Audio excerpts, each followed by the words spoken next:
चढ़ गइल नवरात असोदी हजनियात चढ़ गइल नवरात रसोदी हजनियात देवरात बाटे मतलबी के करा संगे मेला हम जाई असो ये धनी घरे न आई आ पर साले लाल गज के मेला घुमाई आ पर साले लाल गज के मेला घुमाई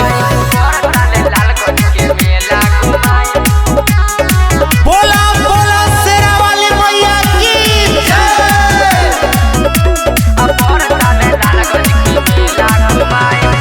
पैसा से डर ना राजा जी हमार हो बम जगूरी तू मानो सलाह हो।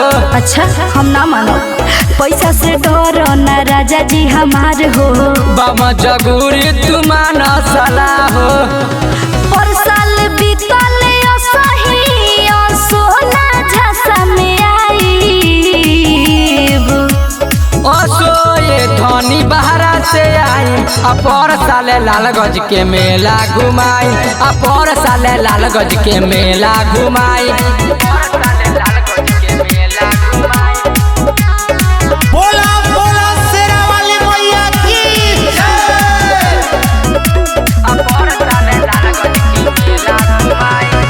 राजा शिव चंदन कर जनी देर हो मनबू न बात तो जा सोनू संग फिर हो। ई का कहतन राजा शिव चंदन कर जनी देर हो मनबू न बात तो जा सोनू संग फिर हो। पैसा ना भेजबै राजा तो हम चट जमीन कैसे खाईब